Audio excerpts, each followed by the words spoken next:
Three, two, one. This is episode number 7 of the Art of Move podcast. My name is Anthony Manuel. I'm here with Dr. William Raybar, my friend out here in Banff, Alberta. We're in the Canadian Rockies, and this podcast is trying to put together a grand unified theory of proper human biomechanics and how the human body was meant to move.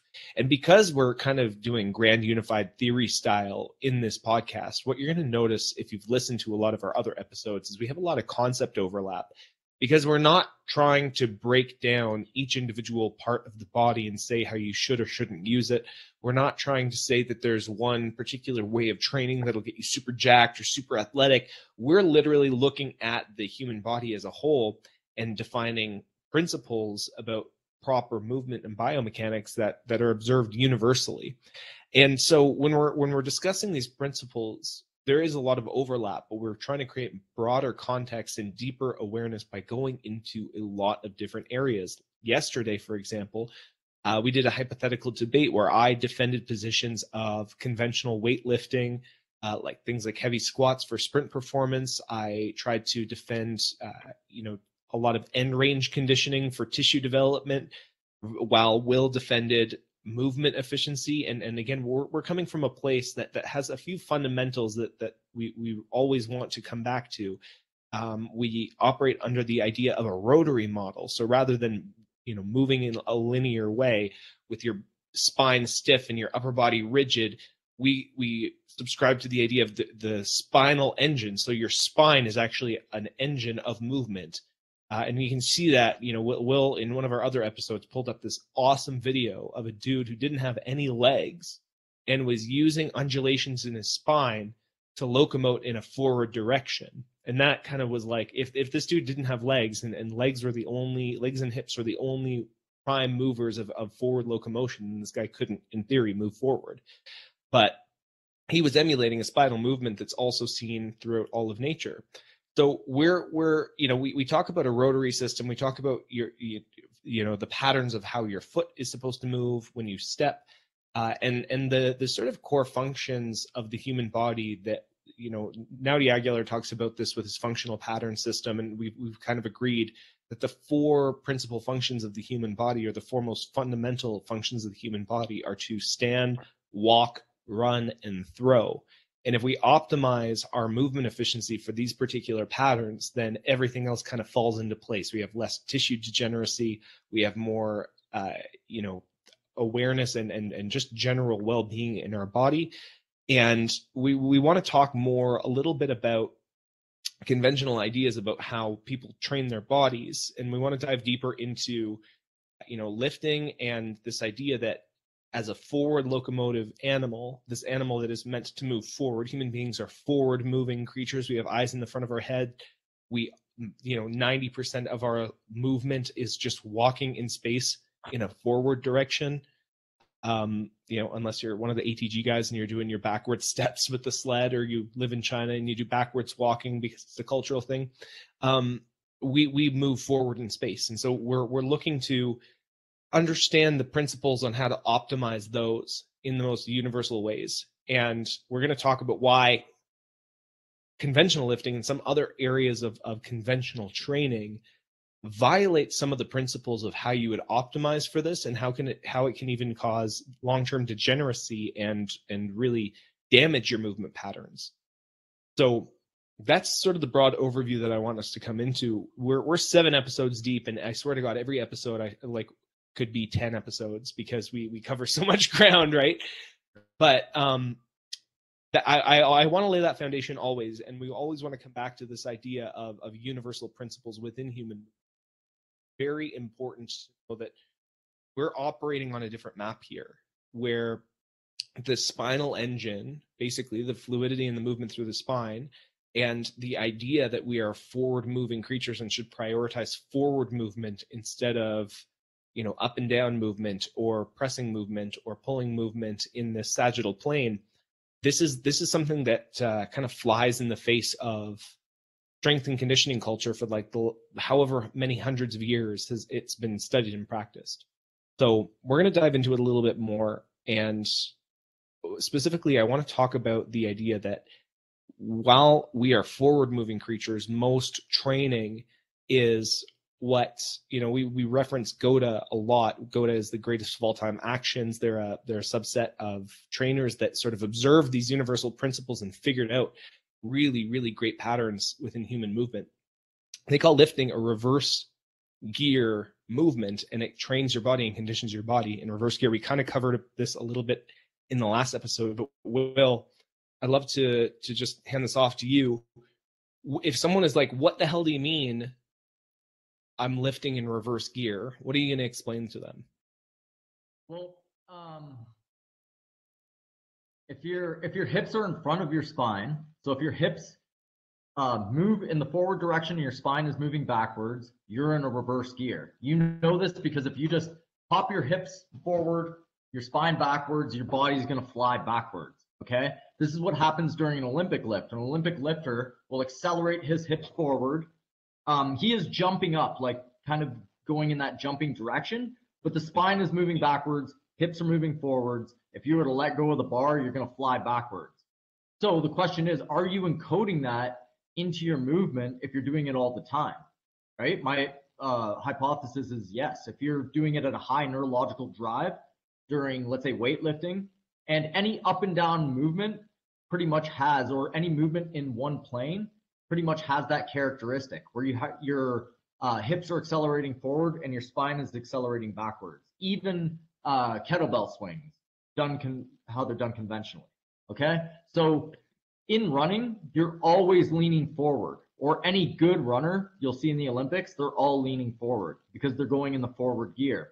It's really just common sense. Like if you take the wording out of it between anything technical and just put your hips way in front of your shoulders, you're going to fall backwards.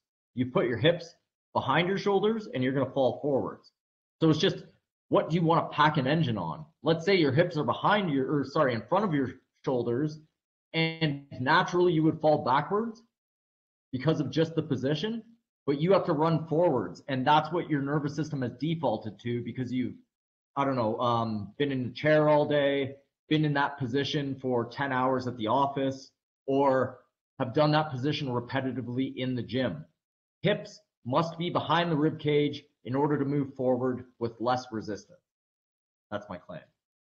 Right. And I mean, like you said, it's a very intuitive thing. If you're listening to this right now, you could literally lean your shoulders back behind your hips and notice that what direction does your foot go to catch yourself when you start to fall? It goes behind you, right? And likewise, like you're not going to move forward. You're not going to be a very efficient forward mover if your weight is always pulling behind you and you're trying to propel yourself forward. Well, right? not only that, if your hips are in front of your shoulders, the front of your body is going to be tense. Okay, that's what's going to tense. If your hips are behind your shoulders, you're going to tense the back of your body, which is designed to do the forward motion. Okay, so as a therapist, I've seen, thousands of patients at this point. Hips are behind when hips are in front of shoulders, which is what I see in 90% of people, I'm going to say, that's a rough estimate, then you're going to have tension in the front of the body. We're talking quads, hip flexors, abs, tense cores, just by position alone. This is some of the lowest hanging fruit you can change in your body, but it takes a little bit of awareness. Hips behind shoulders. Mm-hmm. And so we talked about like a pulling movement, right? Like an Olympic lift, obviously you let go of the bar, you fly backwards. With a deadlift, it's the same thing. With a squat, because it's an up and down movement, we kind of talked about it yesterday, but would you say that like even something like a front squat where the bar is it's almost like you're pushing forward against the weight in that front rack position, and the weight doesn't necessarily have to be all in your heels. You're driving, your heels are even elevated sometimes when you're wearing Olympic lifting shoes, and you can be in a more favorable position sort of biomechanically. Would you call that a reverse gear movement as well? Or is that, kind of more... hips are accelerating forward and the spine is accelerating backwards, that's going to be what you're going to do when the going gets tough. So I want to train this the least amount possible if I'm a forward mover. Okay, that's just my argument there. Now, if I'm let's say a high jumper, and that's what you do during high jump, your hips accelerate forward, spine backwards in the Fosbury flop, then it may be applicable there. But honestly, I still wouldn't do it like that, but it may be more applicable in that context. Now, with lifting, I'm not saying that there's no application at all, right? It's just not for forward motion, which is most athletics. Okay, so it doesn't do some things, does front squatting, extension of the spine, if that's your issue, it definitely would help you with that. Again, I would choose other exercises for it, but it would help you with that, just not forward motion. Yeah, and like forward motion, again, because we subscribe to the spinal engine theory of forward locomotion, which is the idea that our spine undulates and creates, like waves of energy to propel us forward, essentially. It assists in the movement of our hips and the shoulders. It all creates momentum so that we can accelerate in a forward direction. The other issue that comes with lifting as a means to sort of, like what I argued yesterday in our hypothetical debate, that you can increase your back squat, but then, and that would translate to a faster sprint time. Your counter argument was that, okay, well, also look at the fact that you have these studies that are also showing spinal fractures when you do heavy back squats for prolonged periods of time, right? Like you literally can create, like from the axial loading, you can actually create spinal fractures. If we're subscribing to this model of the spinal engine, well, first of all, you don't want your engine to have fractures in it. That's a given. But the other issue is the lack of mobility that becomes apparent when you start to optimize and prioritize for the tension through your core and through your back for a back squat. I was a power lifter. I was a CrossFit athlete. I did a lot of different things, and I optimized for tension through my midline so that I wouldn't be crushed under the load of these weights. And the result is that my spinal mobility was very, very limited. I started to free it up a little bit with gymnastics things. I would do J curls. I took Lucas Aaron's range of strength program, and that allowed me a lot more range through my spinal flexion and extension. But in terms of spinal rotation and actual undulation of the spine, that's something that I'm working on regaining and recoding in myself now. And the issue, beyond the fact that you're training a reverse gear movement, right, and the idea that you're basically hips forward, shoulders back movement, is that you're also training your core to be tight. And you've been an outspoken critic of the brace the core model of training for a long time. Every popular cue with any coach that's quote worth their salt is going to tell, keep your core tight, squeeze your glutes, squeeze your core, make sure that you're bracing. That's brace, and that's how you keep your spine safe, right? Now, but you've been an outspoken critic of that, and I assume it's because of the spinal engine. Yeah, like I used to teach it all the time because that's the best scientific literature out there. It says to keep your core tight. Now, I did queue up some videos of a well-known, really famous professor, Stu McGill. Anyone who's in the rehab world will know who he is. He's the top guy, and he works with lifters. Okay, so he comes from that context. I'm gonna play some video later. He's talking to Ed Cohen, who's a power lifter legend, and Aaron Hershog, which is Squat U on Instagram. And they're talking about squatting and gaining tension and all that. So that'll be interesting just shortly here. But I wanted to get back kind of point by point and address what you were talking about before. We'll talk about axial loading, like actually loading your spine, and the fact that when you're training, you are putting a lot of pressure on the spine. It's the way it is, right? Like if you're a strong athlete, let's say you're an NFL player and you're squatting 500 pounds, you are putting that much pressure on your spine. And I don't think there's an expert out there that would say that's not happening, okay? A lot of end plate fractures happen in your spine, meaning that like literally the top of the spine breaks off, okay? So like the top of the disc, the vertebrae, because of the pressure, it breaks, the pressure from the middle of the vertebrae breaks through the top basically. Okay. So that creates a fracture in the plate. Not all fractures are created equal. You may get pain from this, you may not, because there's not a ton of pain fibers in there, but it's still an issue for the structure. I would find a hard argument to say that you're supposed to fracture your spine, right? So I'm going to play here, just kind of confirming that. Okay. And I might stop it halfway through or when I find something interesting, because it relates to what we're talking about in terms of the core. Okay. So let me just cue that up here. Yeah. And who's talking in the video? It is Stu McGill. This is a famous, I believe he's a researcher, Dr. Stuart McGill, University of Waterloo, and he's talking on Aaron Hershog's podcast. And just let me cue up the right episode here, the right part. But typically they don't have a context. Okay, no, that's not the right one. I will pull up the right one right now. Sorry about the delay there. That's all good. Yes, this is the Squat University podcast for anyone who follows him on Instagram.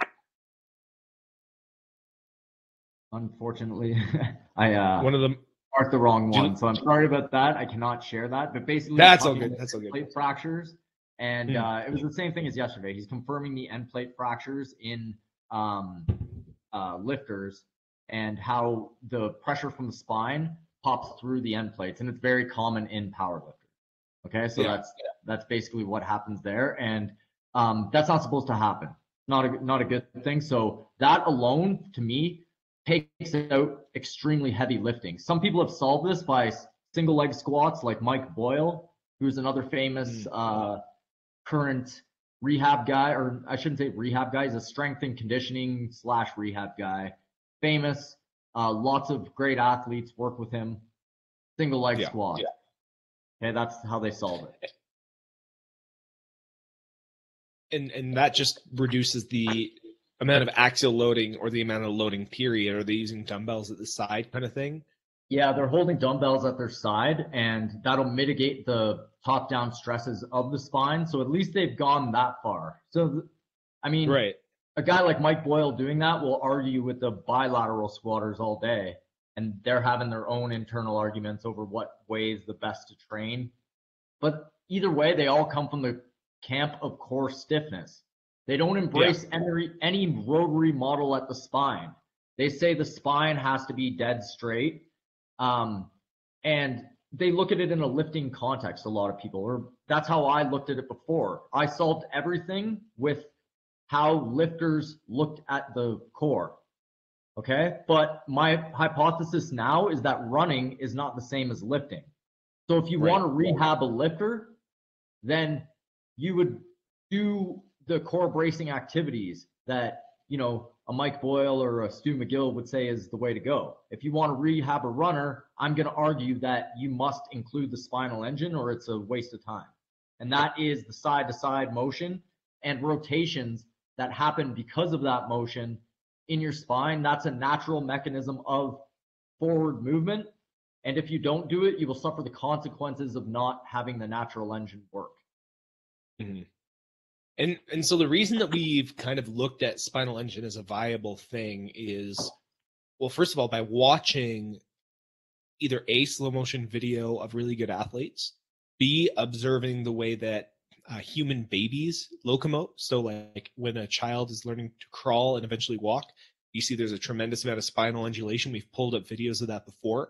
If you watch the way that, I'm not saying that we are anything remotely close to cats, but if you watch a cat or some sort of like large feline moving, it's sort of the spinal undulation.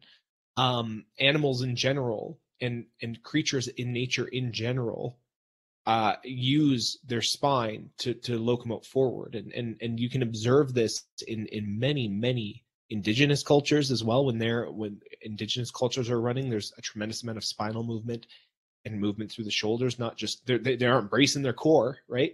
So again, what we're saying here is there is a model that exists that prioritizes lifting, and there's a lot of debate within this model on the optimal way to do it. It's like, should you do squats? Should you do single leg stuff? We're saying it's like we're going to take a step outside of this model, that you should be doing it even at all, that you should be prioritizing this, because again, it operates under a principle that you are bracing your core and removing the fluidity from your spine that allows you to move forward in an efficient, healthy way. And so you can prioritize for lifting if your goal is lifting. And the other caveat here is that we are coming from a place where our goal is efficient movement in a pain-free body. You know, Will often says that he wants to be a ninja when he's 80. He wants to be able to sprint and dance and do a bunch of stuff when he's 80 years old. He wants to, you know, be able to use his body basically forever. And the goal of having a 500-pound back squat is not conducive to that. You know, they're not cooperative goals. So our goal when we're talking about the art of move is like, how do we live in our bodies comfortably for the longest period of time? We are going to have episodes where we're talking about how to optimize athletic performance and how to create hypertrophy within you know, the confines of honoring the principles of movement that are universal. We'll talk about tissue development in that context, but basically it's like, ask yourself what your goal is and why you have that goal. Are you trying to be an elite athlete? Well, what sport are you trying to be an elite athlete for? If it's a basketball player or a soccer player or anything, like you want to be able to run forward and cut really well.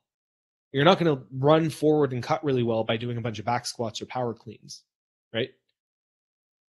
Well, I mean, the theory was that you would, right? The theory currently in the training world is that let's separate the two. There's skills. There's you. Let's say you're a football player. Your football coaches are going to take you and teach you the specific skills of football. In the gym, we're going to get you as strong as possible. Get your nervous system and muscles ready to be at their heightened max, so you can immediately apply that into your football training. Okay. I'm saying this isn't specific enough because lifting and running aren't the same thing. We can just get more specific now. Now, if you want to argue that tissue increases in size and power as measured with a squat, yeah, that absolutely happens when you squat, right? Can you possibly get a faster sprint time? Absolutely. Can you jump higher? Probably. Are you going to be able to do that for a long time? Are you going to be able to sustain the same type of lifting? Is it draining your nervous system for your sport and life? Is it giving you the proper movement patterns? None of those are really addressed. It's more just like, let's pack horsepower on this and it'll transfer immediately into your sport. And the biggest criticism that I heard from you yesterday about that idea that I really liked was that was the nervous system thing, right? And I want you to imagine that you have a 1 rep max on a squat of 450 pounds, right? And you go and you're putting 450 pounds on the bar, and then you put it on your back, and then you do a big walkout with it, and you're like struggling, and you're bracing, and you're like your face is turning red.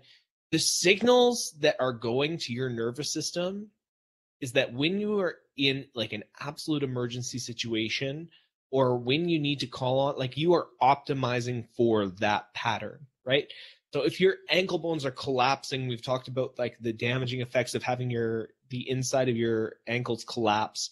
We've talked a lot about the pronation of the foot being a bad thing. If you're training that under load in this up and down movement, when you're, say, on the football field, right, and you're in a position where you have to catch yourself and you have to stop yourself at high speed, or you have to resist force, you're going to be trying to resist force in this way that is optimized for a squat in these unfavorable positions, in these insecure positions that are more apt to cause tissue damage, which is why in the NFL right now, you're seeing ACL and ACL tears all over the place. You know, there's like, go ahead. Sorry. They blame those, and I've heard this everywhere. The turf is doing it. The turf. It's a rough turf, but the turf hasn't really changed. Okay, I think that athletes have been training a lot more heavily, maybe the wrong way, in the months that they've had off, the long times. Okay, so they may have tried to accelerate their athleticism a little bit too hard. That's just speculation, right? Now, I do have that video queued up. I did find it, so why don't I play that quickly, because it is very interesting with regards to what we're talking about here. Okay, so again, this is Stu McGill, back expert, into the brace the core model, which I'm going to argue against. And some people would think that's crazy to argue against Stu McGill, but it is what it is. I am cutting heads with this theory here, right? And there's Ed Cohen. He's a old-time powerlifter legend, great powerlifting athlete. And Aaron Hershog is Squat U on Instagram. It dissects the squat and everything about it. So let's listen to Stu McGill here talk about end plate fractures for a minute. Or leg injury. I need to know what particular kind of back injury we're talking about here. So let me give a typical injury scenario for not Ed, but someone like Ed. So I'm seeing a young, gifted power lifter now who is taking on too much volume, too much load too quickly. And there's two tissues that are at risk in that particular category of strength athlete. One is the end plate, which is the top and bottom of the vertebra. And there's a lot of flexibility in the bone. So when you load a lot of weight, you'll see the end plate here. You see that crack opening up, and the nucleus gel, which is hydraulic in the middle, bulges up on the end plate, and you get a little micro crack. Now, so you're basically putting as much pressure as you can handle in the spine, and it's shooting through the top of the spine. Okay. Those build up. If the lifter doesn't follow Ed's very sage advice, you have to train and keep the adaptations occurring and not letting the rate of repair lag behind the rate of increasing. So there's damage with every time you're doing this, right? Like when you're loading really heavy weight, and again, high performance athletes tend to load a lot of weight. Some amateurs do as well, right? But you're accumulating those fractures, and he makes the argument. He's like, yeah, well, what we need to do is to allow repair in between, but you're still fracturing the end plates of your spine, okay? And you're building that up. Like, to me, it doesn't make sense that, oh, you fractured the end plate or it's seeping through and cracking it. Let's just give it enough time between lifts in order to repair the cracks. It's like there's a better way to do this. We don't need to put heavy weight on to temporarily get our sprint times up in order to, and just to have it all crumble at the end and have a painful athlete or regular person. That's my argument there. Right. And you know what I heard too is that he didn't outright say it, but it was almost like an underlying like insinuation that if you were intelligent about the progressive loading, then maybe you'd be able to avoid those fractures. And that's why I said, this wouldn't happen to you, Ed, but this might happen to a young guy who's doing too much weight, right? So those can happen with one rep. Right. One single rep, a kid, let's say he's an athlete, he just goes for a way heavier weight than he's used to. You see it all the time on Instagram, young football players doing it because it's part of the culture. And I used to do it, okay? Every guy I know used to do it that did some lifting, right? You put too much weight on and you kind of experiment with it, right? And if you're strong enough, you do it, you keep going, and the form is usually shaky, right? That's what happens in reality for the most part. Now, again, there is a better way to do things. Ed Cohen, which I'm going to show in a later video, is going to show you a better way to do it, but is it the best way to do it? I would argue absolutely not. And I would argue that having axle load on your spine is just not a good idea if you can avoid it. And it takes no rotary component into consideration. And the brace the core model I'm arguing, which they're using there, is not the correct model to use in forward locomotion. It is the spinal engine. Right. And again, this is the issue where you're talking about, you can argue all day about how to optimize a squat or how to optimize, how to pack on muscle and strength without causing spinal damage, right? And within the context and the current map of a brace the core model, of a sagittal plane training model, of the idea. And just before we started this podcast, Will and I, we usually do like a 15-minute chat before we start talking, just to do a little recap and sort of get on the same page. And one of the observations that I made was, with the model that we're trying to look at, the way that you produce force is not about the actual raw output of the strength of the muscle itself. In these models where you're trying to squat as much as you can so you have a huge engine and force output in order to sprint faster, you're assuming that the way to optimize moving forward is how much power can you output, how much force can you output. versus when we're talking about it, we're looking at things in like, how much force can you transfer and how much force can you create with efficient movement? If you're using the elasticity of your body and you are transferring force in an efficient way, and you're using the elastic recoil, and you're learning how to be selectively tense, right? There's this idea that you can produce as much force without having to contract your muscle as much by staying loose and staying elastic, because you have efficient transference of force. You're when your shoulder swings back for a sprint, it can snap back and rebound, and it can propel you forward even more. And the same sort of thing when you twist in, if you have that rotary movement and you're loading that bow on the side of your leg, you're loading your hip, you're loading the IT band, because you have that nice bow in your leg. That is a storing of energy that can be released really, really fast with elastic recoil. And the recoil rebound produces more force than if you were just running in a straight line and trying to be a piston, producing as much force as possible in your musculature alone. Yeah, you can still be super fast and do the tight core model. Justin Gatlin is a good example of someone who stays super tense and can run super fast. But I don't want to be the guy who has to cut, move 360, and still be tight. Okay, I want to be nice and loose. It has to match what you're doing as well, right? It's not like your spine's loose and you're just flopping all over the place. You're like, every time you take a step, your head is over your foot. Okay, and then you use the elasticity of that side of your body to hit the other side of your body. But it's not a major movement, right? Depending on how fast you go and how tight you are will depend on how much you undulate side to side. But the point is, you're landing with your head in line with your foot every time. Where the brace the core model says, and what you do in lifting is keep your head in center line with 2 feet on the ground. Okay? 1 foot on the ground with your head over your foot, not seen in almost any lifting. Maybe WEC method does it a little bit, GOTA does it, and functional patterns may do it. But the regular way of looking at it now, the most popular is head in between 2 feet.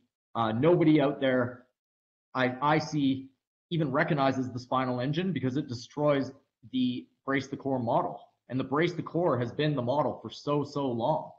Okay. Let me play one more video of Stu McGill talking about belly dancer.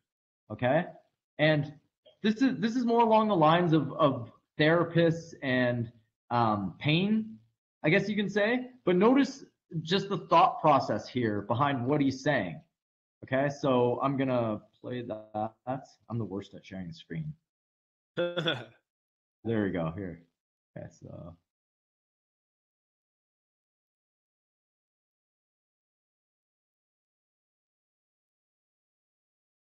it is right here. Okay, so it was Moorside and McGill were the authors, and we took a group of Middle Eastern belly dancers who had most amazing spine gyrations, and I was so envious. But none of them had back pain, but not one of them could do a sit-up. Not one of them had the strength to do a sit-up. And we see this in athletes. Those who are highly mobile generally don't have a lot of back strength. Those who have a lot of back strength have sacrificed spine mobility. Okay, did you hear what he said there? So he's like, am I still sharing my screen? Nope. Okay, yeah, so basically he's saying belly dancers don't have spinal pain. We rarely see pain in them. I think it's because they can move and they're using the spinal engine, right? And they're doing motions of their joints that keep their joints healthy. Okay, nothing to do with brace the core. You would never see a dancer brace their core, especially like it's done in lifting. Okay, so no pain, dancers, and they can't do a sit-up. Okay, so they can't really brace their core in the traditional sense of lifting, yet they don't have any back pain. I think Stu McGill there would make the argument though, but if they were going to go hit a baseball, they would be susceptible to pain there because they didn't train the anti-rotation that happens when you at the point of contact of the baseball. Okay, so I mean maybe, but well, he also acknowledges the inverse relationship between core strength and spinal mobility there. He literally said it seems that the more core strength that you have, the more you sacrifice spinal mobility. He literally, like word for word, said that. And that is the opposite. He says the opposite. Yeah, well, the opposite I don't actually think is true. No, you know what I mean? Not necessarily. But does he say that though? Because I'm pretty sure he just said the more core strength you have, the more spinal mobility that you seem to sacrifice. Okay. Yeah, maybe did. Maybe I don't know. I don't know where it is now, so I can't really pull it back up. But that's a really interesting idea, right? Is it true the other way around? Does spinal mobility mean that you sacrifice core strength? Well, if you're a belly dancer, you want to have great articulation of your abdominals because you're manipulating. It's almost like we were talking about FRC and like the specific articulations and the isolation. Like you, as a belly dancer, you do that in isolation. You kind of do these waves with your rectus abdominis, and you undulate your spine and do all these kind of crazy movements. So you need to have control over your abdomen, but that doesn't necessarily mean you have strength or the ability to resist load or force. But what is strength?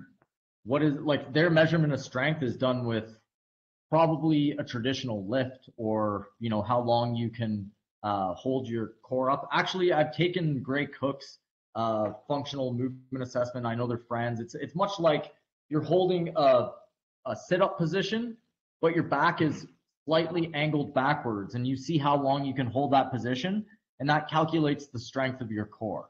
Okay. Mm-hmm. So that may not be how Stu McGill measures it. He did mention a sit-up, right? They're not strong in the sit-up. But is that because they never do it? Perhaps they could get strong quickly. I would actually hypothesize that they actually never do it. Belly dancers are not like, why am I doing a sit-up? Okay, I'm already moving my belly. It's just the opposite of what I normally do.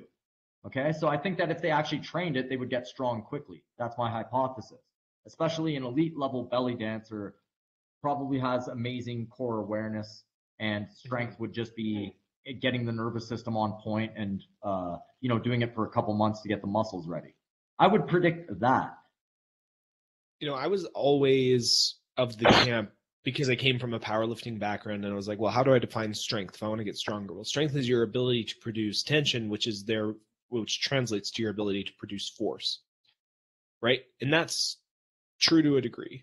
It's true to an extent, right? It's like, go ahead. Who's saying that? Like, is that a West Side Barbell thing, or is that something you heard? I don't know if I read that from one particular person saying it necessarily.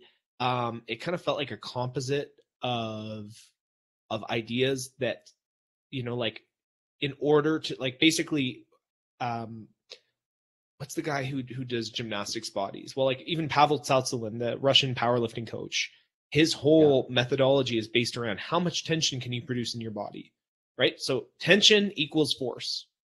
And if strength is what you're trying to do, then you improve the skill of producing tension, therefore you're stronger, right? So Pavel Tsautsouline's definition of strength would be the skill of creating tension, right? Because the more tension you can produce, the more force you can produce, the more you can move against a load, right? So that's how I used to define strength.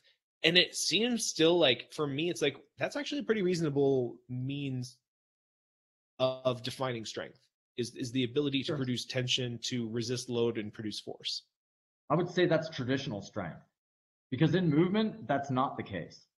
I don't want to ever create maximal force in I shouldn't say that. I don't want to increase maximum tension as I'm moving. Okay, I want to be able to go in and out of tension. And in actual motion, when I'm looking joint by joint, because the body moves in sequences, right? It goes from like foot, hip, spine. Let's say I'm rotating. I'll give you an exact example. I'm rotating in boxing. I push through the ground with my foot, rotate my hip, my spine rotates, my shoulder rotates, and it goes out into my fist. Okay? I've done all those motions in a sequence. I have to tension at the proper sequences, or I'm going to waste my own energy. So for example, I need the tissue of my shoulder. If I'm going to throw a wide hook, let's just say for some reason I'm throwing a wide hook, I need the tension of my shoulder and my pec to be on point at the exact same time. Okay? I can't have that tension too early. So I'm not just holding tense, I have to do it at the right time. And that just doesn't transfer between static and motion. Right. Okay? So the thing is too about the definition of strength that I gave, it doesn't say necessarily global total body tension. In the context of powerlifting, you want that, right? Because you're going to lift more weights if you have total body tension because of irradiation. Like that just happens. But if you were saying, well, how do you measure a punching strength? Well, you could literally just add a caveat to the end of the definition. You could say strength is the ability to produce tension in the correct sequence of the movement so that you can produce more force. So the thing is, like, yes, you need to sequence that tension properly and release tension properly. But if you can produce more tension at the right times in the right sequence, aren't you going to produce more force? Sure. Yes. But traditionally, think about what most people think of as strength, right? So I have bigger muscles, I'm stronger. Let's say you are a lot bigger, you may be able, just by action reaction, because you have more weight, you can put more power into something just because of your weight, but you may not be very efficient. Okay? So I wouldn't measure strength like that, because a lot of it isn't muscle. A lot of it is fascial recoil to get me to propel, let's say in a punch, to get me to propel my punch forward. So it's not me pushing through the ground so much, although that has a lot to do with it. And it's not using muscle, it's using elastic tension and timing to get the most power possible. Muscle has a little bit to do with it, but in the powerlifting context, in the bodybuilding context, and how sports is trained now, it has more credence than I would give it. Tension does in bodybuilding? No, not tension. Building muscle in order for muscle to move you. I'm saying that most of your movement, in actual movement, is done by recoiling your fascia, not by your muscle contracting slowly. So, and that's, that was sort of, that was what I kind of observed before, where it's like the model that we're trying to create emphasizes, or at the very least even acknowledges the fact that half of the force that we produce is through this elastic recoil and this, the fascial elasticity in these movements. That's where efficiency comes from, right? So, but the issue is, like, how do you define strength then? Do you define strength as the sequencing of tension, elastic recoil of fascia, and the efficiency of force transference in movement? Like, or do you define, like, because strength is a funny. That sounds good. To be honest, like, I don't get caught up in words so much. Like, hit the proper sequences, and you don't have to think about it so much, right? And I want to be inside my body. If I don't care about the measurables of strength, I just don't think about it that much anymore. What you said last sounded very good. Efficient transfer of energy, so I'm not leaking energy out of any joint. I know the recoils of my body. I know how my elasticity behaves, because I've done multiple reps in the right way, and I know how I'm going to move. So my brain already tells me, this is how your body is going to react. This is how your shoulder is going to react during that movement. So it's more like that. I understand my body versus trying to get as much force out of it as possible. There is times where I'm doing that, but I'm definitely not using muscles. I'm using muscles maybe to start and stop myself at certain points. But from there, it's feeling the elasticity, and I may accelerate at certain points or decelerate at certain points. But for the most part, I want to keep the energy flowing, and you can only do that with your spine moving back and forth, and without getting too complicated, basically matching what your upper body does with your lower body in order to recycle the energy. These are the figure eights that I do. And so, I just had a thought that I want to share. It seems like movement efficiency is really, really relevant when you're not manipulating external objects. with the exception of maybe throwing being, like if we had a javelin, you're still using like the elastic recoil of your pec and shoulders when you're using that spinal undulation to create more force and power to throw something. But let's take an indigenous, because I like, when we're talking about movement efficiency and how we're supposed to move, I like to do hypothetical indigenous scenarios, right? So you're chasing your prey and your spine is undulating and you're running efficiently and you're moving properly. You rotate and you throw your javelin, you kill a gazelle, right? We're on the African savannah in this hypothetical situation. And now you have this dead gazelle that you got to bring back to your tribe, right? And so this is where I think the question of like, well, what is strength? Well, you still need to manipulate objects in the outside world, right? And the rules kind of change when you're not to a tremendous degree, right? But like you do need a certain degree of core bracing to protect your spine as it moves through space. If you're like, let's say there are two tribesmen, right? There's the father and the 14-year-old son who is teaching how to hunt, right? You would say that the dad who can put the gazelle on his shoulders and carry it back is stronger than the 14-year-old son who can't, because he can lift and carry more weight, right? He's able to manipulate a larger object in space, right? So I think, like there's still space for definitions and ideas of, like, you still want to be efficient while you're carrying that fucking gazelle, don't get me wrong, but I'm just saying there's room for thinking about how you manipulate heavy objects in the external world and how that plays into a definition of strength, if that makes sense. Sure. So it's like this. The more you lift, the more you have to brace your core. That's just how it is. And the less your body has to move during that lift. Okay?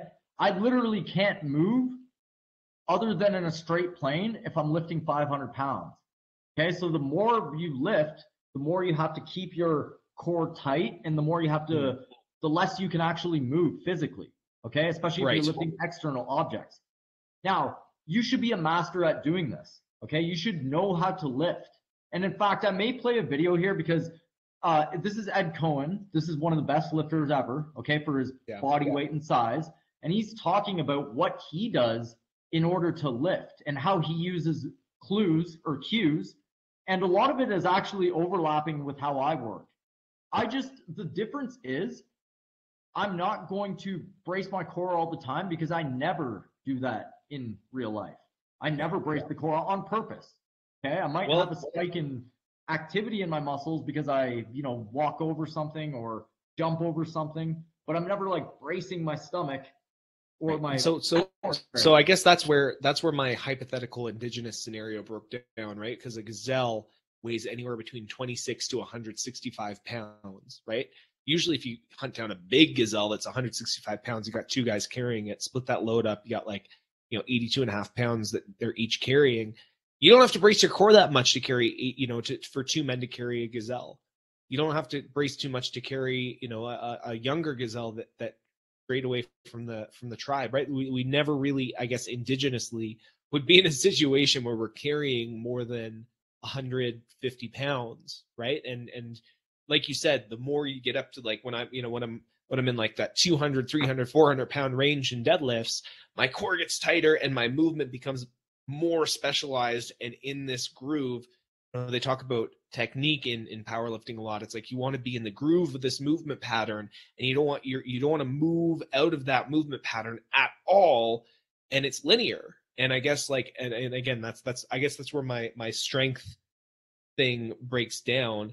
Strength ends up being like a specialized thing when you talk about it like that. Like what's your ability to manipulate awkward loads? What's your, like picking up a sandbag, for example, like the more specialized you are at like lifting a 500 pound bar off the ground, or or in some of these like strongman competitions, these guys are lifting like 1,000 pound deadlifts. Their spine's not moving, Yeah, like I mean, it all comes down to lifting is lifting, movement is movement. We confused them at one point. A lot of people lift. Lifting is much more popular than locomotion. People don't even know they need it. So solving the problems of lifting is still huge. Okay.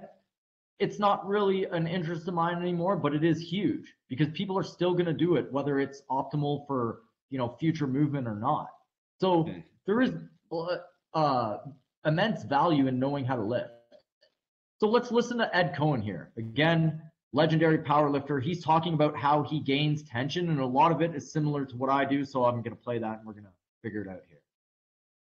But basically, it was a clip from a lecture that you were giving, where basically you said, if you're having any problem with this, any type of technique issue, do a 10-second descent. It's just not, okay, I'm going to squat. You got to know where you are every single section of the lift on the way down. The easiest way to... I agree with that. You should, when you're practicing even movement, you have to know every square inch. I even think FRC would say, when you're doing joint articulations and moving your joint, it's like to the millimeter. Okay, you should be feeling to the millimeter. He's saying the exact same thing here. Where we differ is where it's coming up. Do that is do like a 10-second rep. Just get a real light weight on the bar, and it's going to be hard. Get in your position and go down in stages. Here, here, here. If you're forward on the way down, you'll know it because you're going each section. I'm a little forward now. You adjust here. See how he adjusted there? He's going to adjust his tension. That's what he's doing. He's every single inch, he's making sure his body's in the right position for what he's doing though. Okay, so notice here, he's not moving at all. He's bilateral. He does not look like an athlete other than a powerlifter, okay? Because he's doing powerlifting. He's the best, okay? So let's keep watching. Here, here, here, and then you can come up. You practice that time and time again. You know exactly where you're supposed to be on the way down, which makes it a heck of a lot easier to come up. That's your bad form on the way down. And you'll know exactly what muscles to use and how they're supposed to be used and how they're supposed to feel every single point of the movement. That's another difference there. With slow, heavy lifting, it is very muscularly based. Where running and cutting and movement is not. It's more elastic tensions. Now, everyone obviously use some muscle, okay? But for me, again, it's starting, stopping. Once I'm in motion, I'm using the dance between my joints, accelerations, decelerations at certain parts, landing on the proper part of my foot, and being head over foot. Okay, so whenever I want to be in balance, my head has to be over that foot. I have a next move. If it's not, then I don't have a next move. I'm going to keep playing this just for 1 second here. Yeah, go for it. That goes the same for all of them. And any other assistance exercise you do too. If you know how the weight's supposed to feel, what muscles you're supposed to use, and where you're supposed to be technically or biomechanically every point of the movement, that exercise is now going to be an incredibly efficient exercise. See, this is actually what he's saying right now. This is how I lift. I do very few reps and just I use it as a feeling to get internal into my body to feel tensions of muscles, and it feels great, right? So there is room for this, but it's not movement.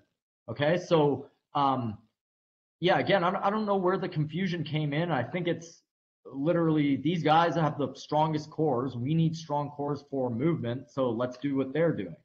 Okay, I think right. So let's I'm gonna slow down for a second because you're making this idea that lifting is not movement. Lifting is a movement, right? But it's a movement. Sure. It's not global universal movement, and it doesn't necessarily like if you want to be a better runner, being a better lifter does not make you a better runner. Becoming a more efficient, better runner makes you a better runner. Having stronger leg muscles alone is not going to make you a more efficient runner. It won't allow you to run longer distances.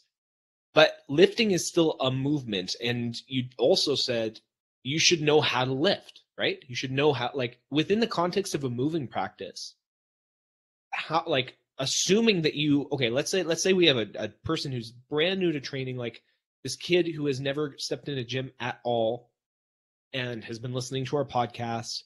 He's like 18 years old and he's like, well, I want to start, doing stuff. I've never lifted before.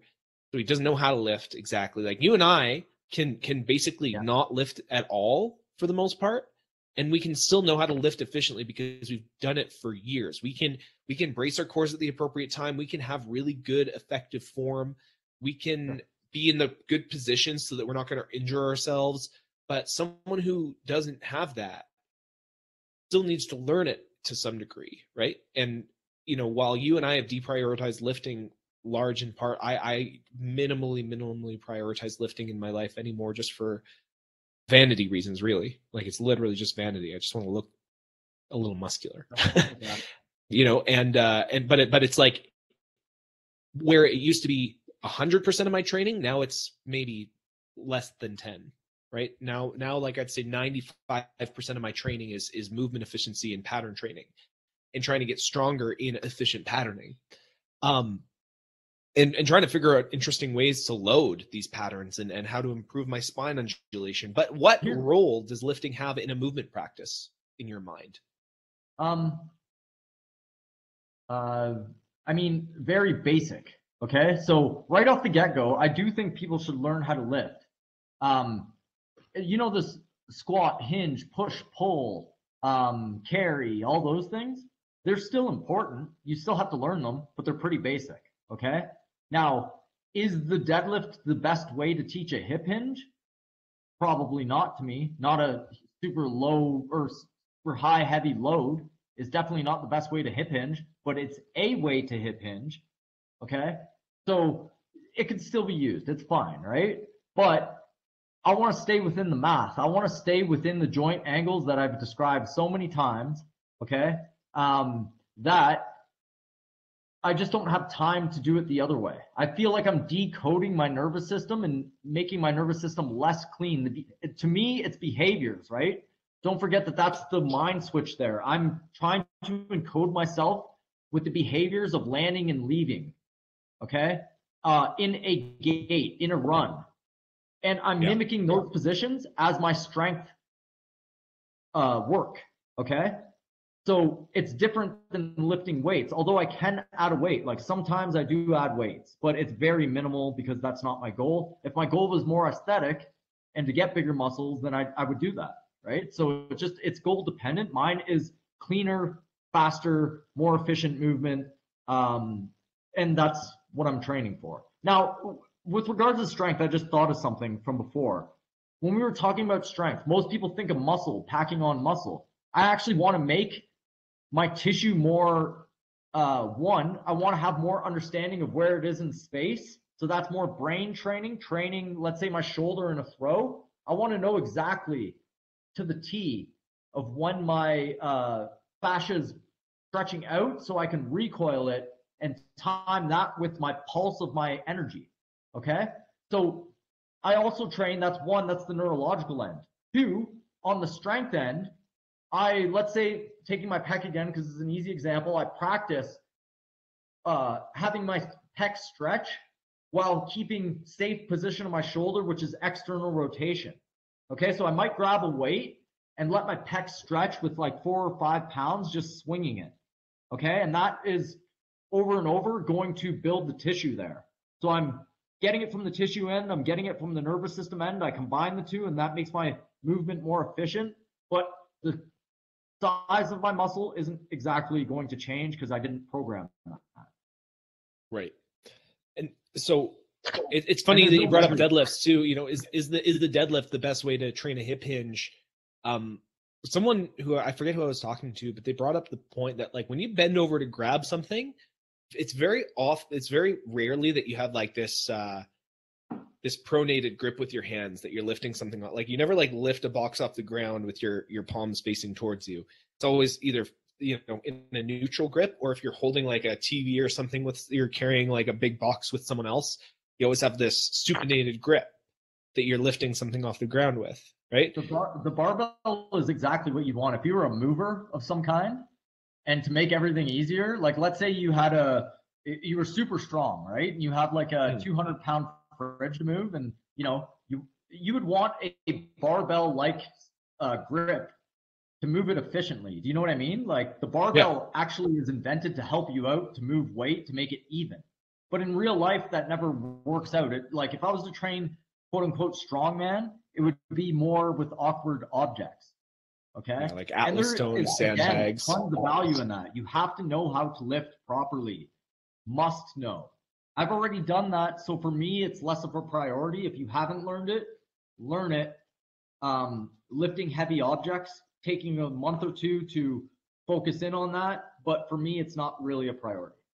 Right. And so that's like the extent that you would do it. You do like for a month or two and then just kind of focus. It depends on, because you're still like, if you're living your life, you're going to have to lift external objects, right? So if you spent a few months conditioning your nervous system and knowing the cues and understanding it, it's like, well, you don't need to practice it all the time unless your goal is to be, a barbell oriented or a strongman oriented strength athlete.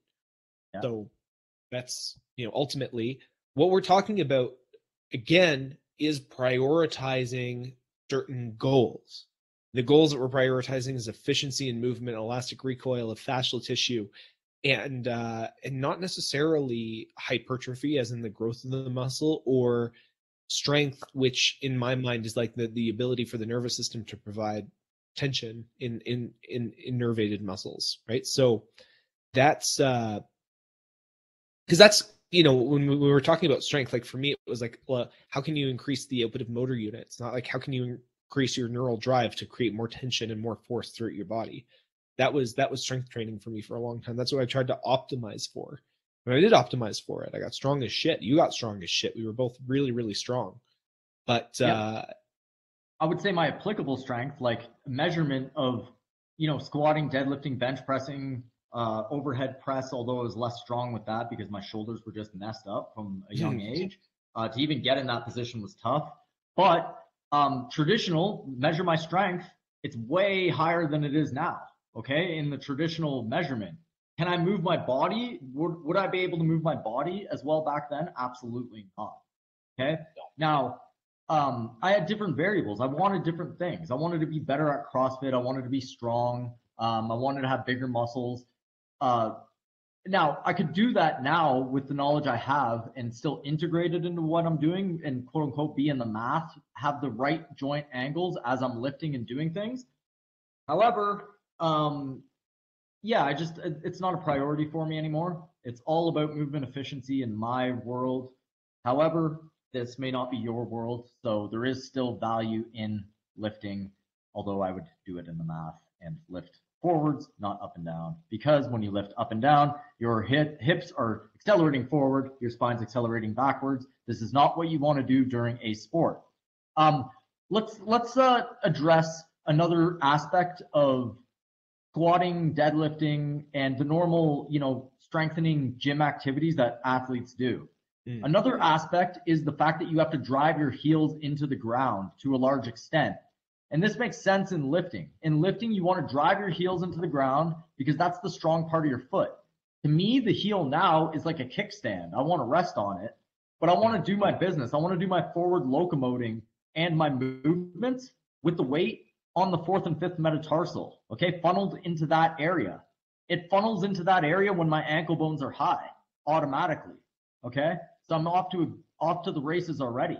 Now, if I'm lifting, okay, and my weight is driving into the heel, that bone cannot spin. So the tibia has a hard time spinning because it's locked up from the heel hitting the ground and the compression, okay?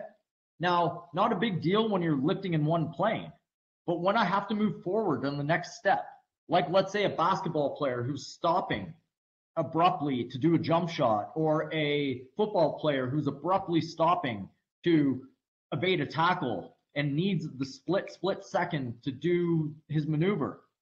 Is he going to go to a heels down scenario where your bone stops spinning abruptly, but you have to keep going? Okay, that creates a lot of shearing force at the knee, a lot of like damage at the knee. And Goda's hypothesis and my hypothesis here is that if you're encoding your nervous system to always drive through the heel, you're going to display that behavior during the sport and potentially lead yourself to injury. Here's a potential mechanism of an ACL or a MCL injury, or even an Achilles injury. When you've trained yourself to heel down drive, bone stop spinning, we're not even talking about inside ankle bone low. So when your ankle bone goes low, then your bone, your tibia, the bottom shin has to spin inwards. Right. Outwards. Yeah. Okay. Outwards. Yeah, it'll spin outwards because your foot's collapsing. So you've dumped the energy, your bone spins outwards, but let's say you're cutting, let's say it's your right leg, your tibia, the shin bone, is spun outwards, and you go to cut left with your right leg, your femur, the bone on top, has to spin inwards. So now you have a scenario where you're spinning the bones in an opposite direction. None of this is addressed with lifting. Okay, so it's just it just isn't. I want like someone to argue that your heel shouldn't go away during the run, okay? Because if you say that the heel stays down or neutral or even supposed to spin in during the run, that's a lot like lifting. A heels down scenario or a bone spinning in the wrong direction scenario. I think, and my hypothesis is that your heel has to spin out because it takes your shin bone with it and it spins in the same direction as the bone on top. All bones spin in the same direction. Again, with movement, you can train this. Without movement in the gym and with traditional lifts, you can't really train this. Well, not only can you not train it, you're training yourself out of it. You're training yourself to have the reverse pattern fundamentally, because that's the way that the force is encoded in your nervous system, right? I do also want to say with your hypothesis, it's like I'd still train it and I can still train under load. I would just do it forward moving. We're going to do a whole episode on forward moving, locomotive oriented weight training, like weighted resistance training that, you know, quote, respects the math of universal principles of movement, right? So we're gonna do a whole episode of that. It's gonna be really fun. But this is you know, what you just said. If you have the tibia spinning in one direction, you have the femur spinning in the other. It's like, what's the easiest way to snap a tissue? You just twist it in opposite directions, right? Like it's pretty self-explanatory. Yeah, the body can usually take compression forces. I mean, the spine being the counterexample, putting 500 pounds on. Okay, and even then it can buffer it pretty good. In your leg, it can take compression forces if you make a bow. Okay, but it can't really take shearing forces. The forces that it's like a rip, like a paper tear. That's like a shear. Okay, if you don't have your bones stacked, if you don't have them rotating in the same direction, then there's going to be shearing forces. If you do it at super high speeds, this is your immediate ACL tear. Okay, a scenario. If you do it at a low speed, 1,000,000 cycles, and there your knee cartilage starts to wear down, ankles wear down. You've been so long off the proper outside edge of your foot, ankle bone high, creating a nice bow that you don't even know what it could feel like. Okay, because you're so far in the other direction, both mechanically and nervous, that it's going to be a problem for you. Do you mind if I play another video here I wanted to show? Yeah, go for it. And I just, while you're pulling that up, I want to tell anyone who's listening to go check out our previous episodes. If you're hearing things like, you know, when we're talking about the heel spinning away when you run, go watch our episode on feet. If you're wondering what the heck are they talking about making a bow with your knee, well, go watch our first Foundations of Fitness episode where we talk about what the bowing of the leg looks like and why that's actually a proper function of what's going on, right? And go check out some of our other foundational episodes. We have a lot of overlapping concepts, and I do my best to try and elaborate when we start using language that is really native to us, that we use on a regular basis, because we have a working understanding of these concepts. But definitely go back and listen if there's anything that you hear from us talking about that's a little bit it's like, what are they talking about? You know, we use our own jargon even if we try to slow ourselves down. So, and feel free to shoot us a message and ask us a question if you heard something you're like, I don't really know what you're saying. Will is at The Art of Move. I am at Anthony.Manuel on Instagram. You can message either of us, and then also come join these episodes live on nofilter.net. If you have questions, you can actually ask them live in the chat, and even hit the knock function and see if you can join the stream yourself to have your questions answered or even debate us on any of these topics. So absolutely. What's the video that you just pulled up here? Okay, so I'm pulling up a video. It's Stu McGill again talking more about the lifting and how the vertebrae work and how the core works. And, you know, I'm going to say the parts that I agree and disagree with here, and we'll have some fun with that. I think I may be the first person ever to disagree with Stu McGill, by the way. So let's play this. You can see my screen and everything. Yep. Okay. Occurs at the micro level, and if you don't pay attention, it will occur at the macro level. So I'm sorry about the length of that. There's just so much to unpack, and I could go on and on and on. But basically, it's this. Think of power. Power is force times velocity. So we take a golfer. I've measured some of the greatest golfers. I've worked with some of the greatest golfers in the world.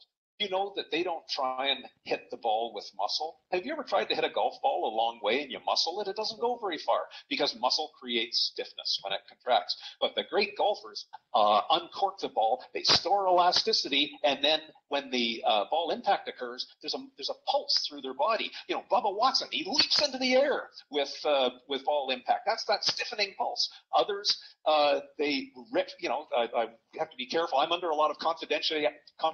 Okay, so basically we agree on everything so far, actually. The muscle is a store of elasticity, okay? And in reality, like FRC and Andrea Spina, and the way I look at it now is everything is a continuation of other tissues. So you can't really separate muscle, fascia, that's taking it to another level. But either way, you're storing the elasticity in a golf swing on the way back, right? And when you come forward, you're releasing that energy. It's not so much muscle. So again, we're agreeing on that. It's the store of elasticity. I would add in, it's the dance of the joints as well in the proper sequence. He doesn't mention that. And he mentions the pulse at the very end, like where you hit the ball. It would be similar in a batting sport, right? Where you hit the baseball. So I think this is how he justifies the anti-rotation core stability training at this point. Okay, so it's like, if you're not stiff at the point of impact, you're going to be unstable, or your spine is, and it's going to transfer into your spine and you know, damage your spine, right? Right. I don't think that contraction's voluntary anyway. Do you know what I mean? Like, there's no way you're voluntarily contracting right before you hit the ball. No. To me, it's like, yeah, you should understand positions and you should have a baseline strength. My argument is you can do that using spinal engine versus traditional lifts. Okay, moving weight forward versus moving weight up and down. Well, this is really interesting. What you just said too, where you like, I don't think anyone is voluntarily contracting at that pulse point, right? So if you even think about like a boxer punching and they snap the end of their jab, that's not a voluntary, like if they have the good snap to it, there like, you know, box a lot. I've boxed with you a little bit. There is that sort of contraction at the end of a jab, at the end of a good hit. And it does happen automatically. You don't consciously think, okay, when I snap my jab, I'm going to squeeze my fist as tight as I can and contract my core. You don't think about that necessarily. It sort of automatically happens. What the implications of that would be that if these pulses happen automatically and you don't, like you said, he's using this as an excuse to train anti-rotation. Well, in theory, you could literally just practice the movement and you would become more efficient at the snapping point, right? If you would there be a way to, like, it sounds like there's no benefit to taking this sequence of movements and then individually training elasticity, individually training at like the tension at the core during the peak contraction moment, right? Like, it's like just train the movement itself and those things will come. Yes, it comes more to actually using your feedback, right? So yes, you recoil back and you're using that elasticity and you're hitting, but you're never thinking about brace the core. You're hitting, feeling what it's like, getting feedback, then doing it again. There's never a voluntary contraction there. So I don't believe in, oh, trust me, these anti-rotation exercises that you're doing to make your core super stiff, they're going to work exactly when you hit the ball and stop pain from coming in, even though we should also load the spine a lot from the top down and have end plate fractures. You know what I mean? Like, not that he's saying to do that, but like the heavy lifting and the specificity of anti-rotation training is just getting smaller and smaller. The justifications are going less and less. Okay. To me, I think he's incorrect if he's implying that because you're hitting a ball and you have to have stability at that point, that you should train that stability in an anti-rotation exercise. Now, let's go on a little bit with this here, because I think he says something else pertinent here. But it's just funny, this picture. Look at Aaron Hershog here. He's in Candyland with these two guys. Like legend Ed Cohen, right, who looks like he's about to fall asleep in this. And then Stu McGill is just having a great time imparting his knowledge. So let's keep listening here, and we'll see. I can't remember what this next part is, but I know it's pertinent. Reality contracts with those people, they make a lot of money. But some of them, they almost ripped the shoe, the upper out of the lower. That's why they have golf spikes and external rotation. So he acknowledges the external rotation. I think the external rotation is an outlet of energy. You're marking that you're outletting the energy properly. So he understands that, but and that's obviously a rotation. So where's the rotation in the theory here? Nowhere to be found. But you see the rotation all the time. Bubba Watts, I haven't worked with him, so I can mention his name, but he leaps in the air. The next one has a massive external rotation. It's a huge pulse. But that pulse occurs not when the spine is heavily deviated. That's all low-level elastic storage and recovery. But when they hit the ball, bam, it is a pulse. And the hips slow down, boom. And it's the same mechanics when you measure the guys who hit the long ball, the home run hitters in baseball. At the time of impact, the spine is neutral, and then they pulse and just rip out of the spikes in rotation. So, it's... So the spine is neutral when they hit the ball. I have to disagree with that, because, like, I don't know how you separate the exact time of the moment of impact from the rest of the motion happening. You know what I mean? Mm-hmm. It's like, how do you know that they're neutral? Their spine is spinning at a massive force at this point. They're spinning from the hips, and they're also spinning a little bit from the spine. Okay. Well, I pulled up a picture here of someone in a golf swing. Like the exact moment of impact even. And if you look, I'll share my screen here real quick. If you look at this, right? You can see my screen. You can see the exact moment of impact. Tell me that is a neutral spine. Does that look like a neutral spine? No, it definitely doesn't. I mean, does that look like a neutral spine? No, like, you could probably pull up a picture of a golfer in neutral spine, a good one, and you can hit the ball with your spine dead straight, but this is a movement. Your body's in motion. I don't understand trying to bring it back to a linear still model of brace the core. It's like, that is not happening here. No. It isn't happening anywhere. And the most justification again is that at the point of impact, he's pulsing. Again, I don't think it's voluntary at all, and I don't think you can train that pulse in a voluntary way. I think once your elasticity goes, your brain might be sending energy to your body at that point, but it's not going to be any muscular force. You know what I mean? It's going to be an autopilot, quick response. The same goes with, he did a study with George St. Pierre, where George St. Pierre kicks a punching bag. Okay, so when George initiates the kick, there's a spike in energy, okay, measured by an ECG, an electronic machine hooked up to his muscles. So his core muscles increase in activity as he's initiating the kick. Then as the kick flies through the air, the activity completely decreases, so he's in relaxation. A moment he kicks the bag, the tension in the muscles increases again. Okay, so there's a increase in energy, a decrease, then an increase right at the moment of impact. None of that is voluntary except for the first move. Okay, so training it, other than training the elasticity to start going and being in the right position, to me, is the not the priority. I don't want to train to hit a ball always in neutral spine. Let's put it that way. Okay. So I would say that's almost, if you're going to take away, and I like to give people takeaways from every episode that we do.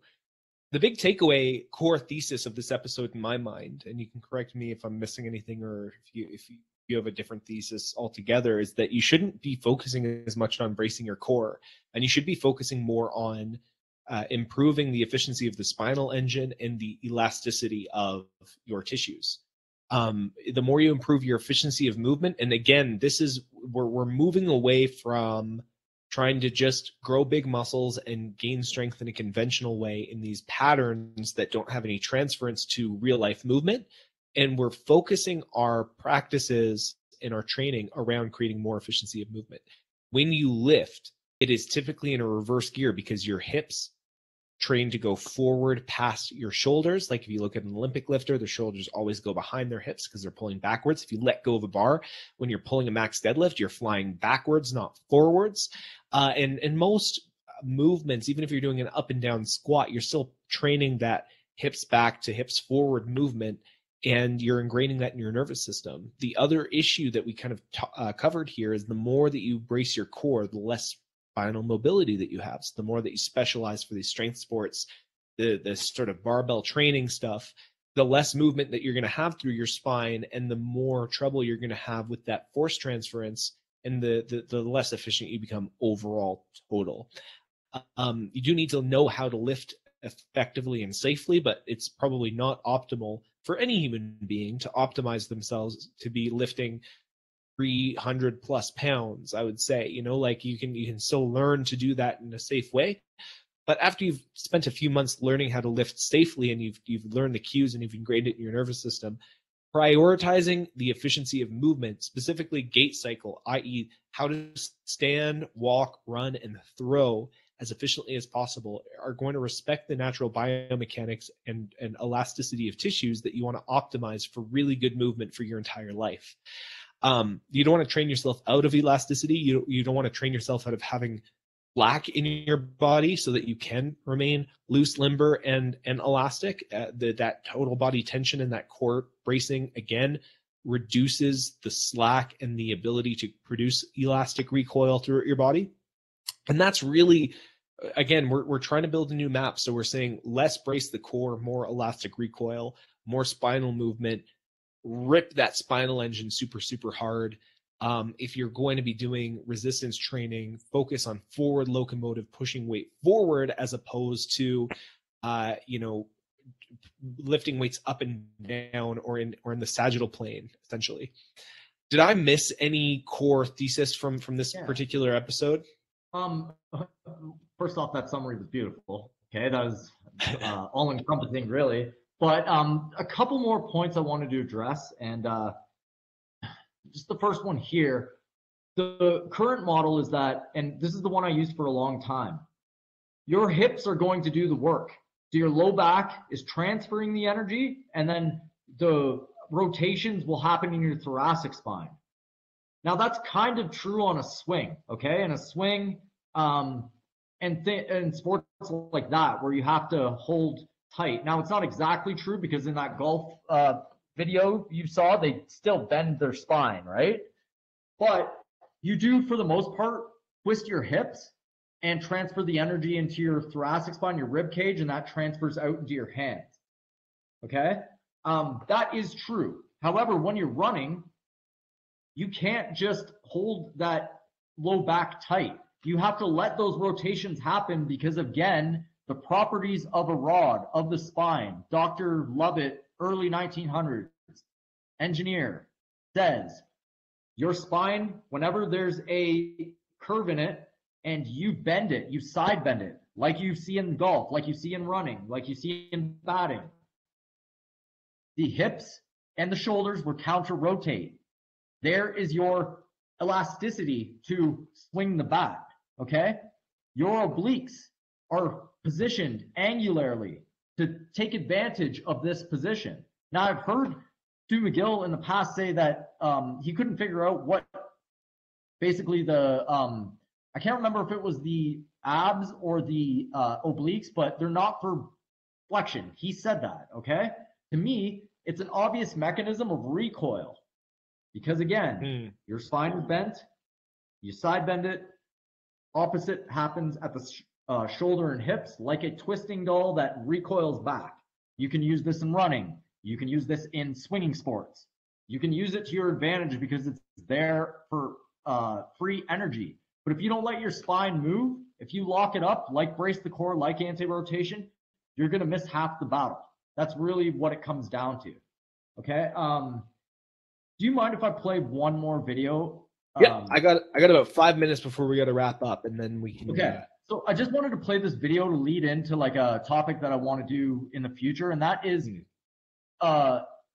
what science is actually doing in movement. Okay. And I think slow motion needs to make its way into science. Like this is going to be my argument over and over and over again, because you don't figure things out until way later in the game that you were doing maybe a first principle incorrectly. Let me play this and you will understand what I'm talking about. Just a second here.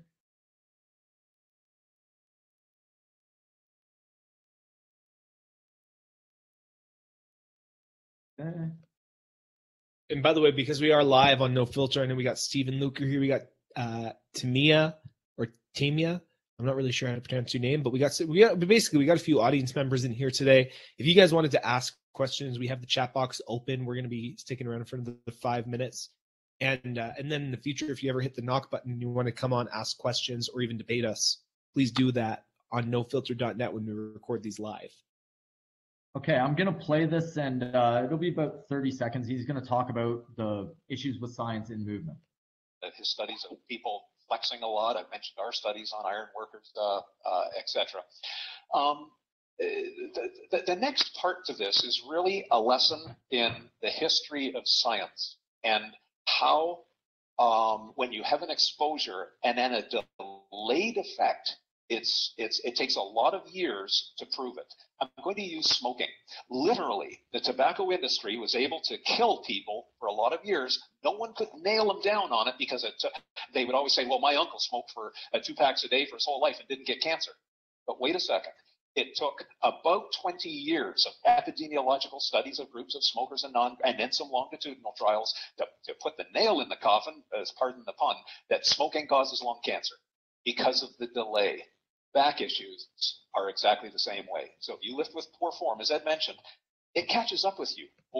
Okay, so I'm not in disagreement anywhere there. My point really was that basically I don't want to wait 20 years to figure out that we were on the wrong map. Okay, I can use my intuition, my own movement, some feedback to get in there to feel what it's like.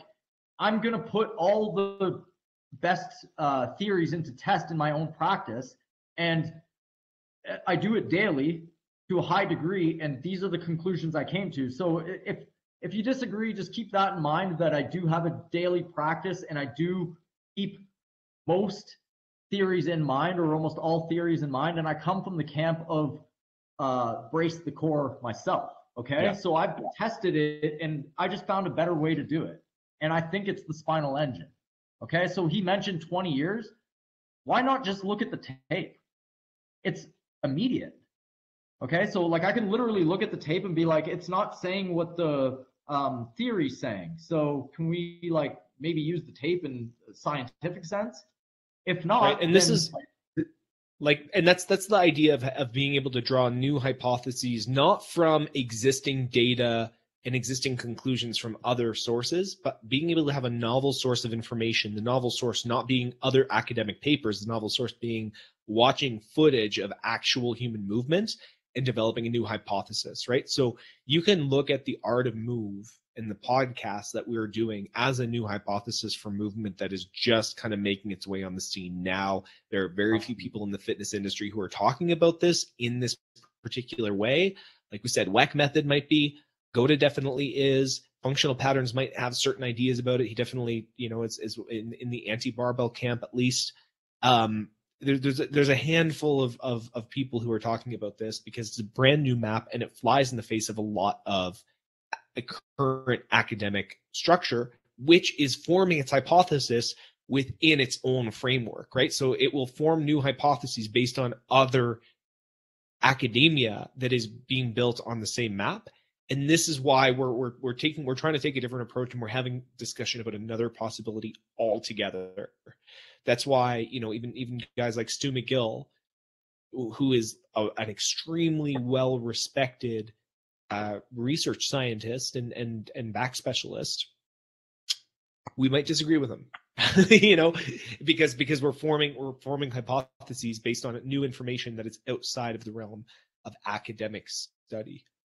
I actually don't completely I don't disagree with him in the context that he's he's in the lifting world where he's fixing the problems of lifting. So yeah, he's doing that correctly. I'm just saying that lifting is not running and not locomoting, and we're doing locomoting all day. We're moving 10,000 steps at least, some people 20,000. Those are the problems that are going to come up as well. So if we try to fix those problems with how we were fixing lifting problems, which is happening in the rehab world, I know because I did it, then we're going to run into an issue. We have to fix movement problems with movement, and we have to figure out how it's done. And to figure out how it's done, we need to start using slow motion and observe the best movers, the people who are injury free. Again, you don't have to use anyone's map, but I think it would be smart to start looking at slow motion. Yeah. And that's, you know, I think we'll wrap up there. We're forming our hypothesis like with actual real world observation, not just, and it's not like we don't read scientific literature either. You know, Will is probably, sure, yeah. Will is a formally educated chiropractor who's, you know, his work as a therapist has seen thousands of clients. You know, I worked as a personal trainer and I got a few certifications, which did nothing for me. So I went and I combed over like probably hundreds of books and tons of scientific literature myself, right? So we're both coming from the same camp, and we're not just closed-mindedly saying like, hey, we've never like looked into anything conventional and we're just looking at Tate. Like we've looked at everything, you know, I mean, just about freaking everything. And these are the reason that we look through everything, the reason we came to this conclusion is because we're trying to find literally the best thing. This is why the Art of Move is trying to find that grand unified theory of truth in movement. That's, you know, we could even just say we're looking for truth in movement. We literally sum it up as that. So I really hope you guys are enjoying these discussions. Go back and listen to some of the other episodes if you haven't already. And if there were some terms that confused you in the next coming weeks, you know, some of the episodes that I want to cover, Will and I want to do an episode on the FRC, functional range conditioning system. We kind of want to talk about what we like and what we don't like. We're going to talk a little bit about forward locomotion loaded training. So how you would actually look at the principles that we've talked about and how you would actually train in that context. Like what are some actual real world tangible things that you can do? Like giving even direct replacements for conventional movements like squats, deadlifts, presses, pulls, etc. And we're gonna dive into that and get really nuanced with it.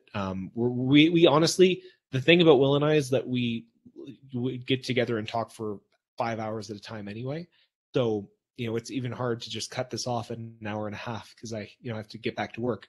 So if you like this episode, if you're listening to it on Spotify, follow us on Spotify. If you're listening to iTunes, follow us on iTunes. However, we record these live on nofilter.net, which is a live interactive streaming platform. So we do this on video. We pull up videos. You know, the interviews with Stu McGill that you heard are actually YouTube videos that we pulled up in real time so that we could watch them, comment on them. And a lot of the times we pull up footage of actual movement to break down. So if you want to watch the video replays, go on nofilter.net and find my profile. I'm Anthony Manuel. And then in the upcoming streams, we always have at least 1 or 2 upcoming episodes scheduled that we try to have. And if you like this episode, then please subscribe to our channel as well. We'll talk to you next time, guys. Let movement be your medicine.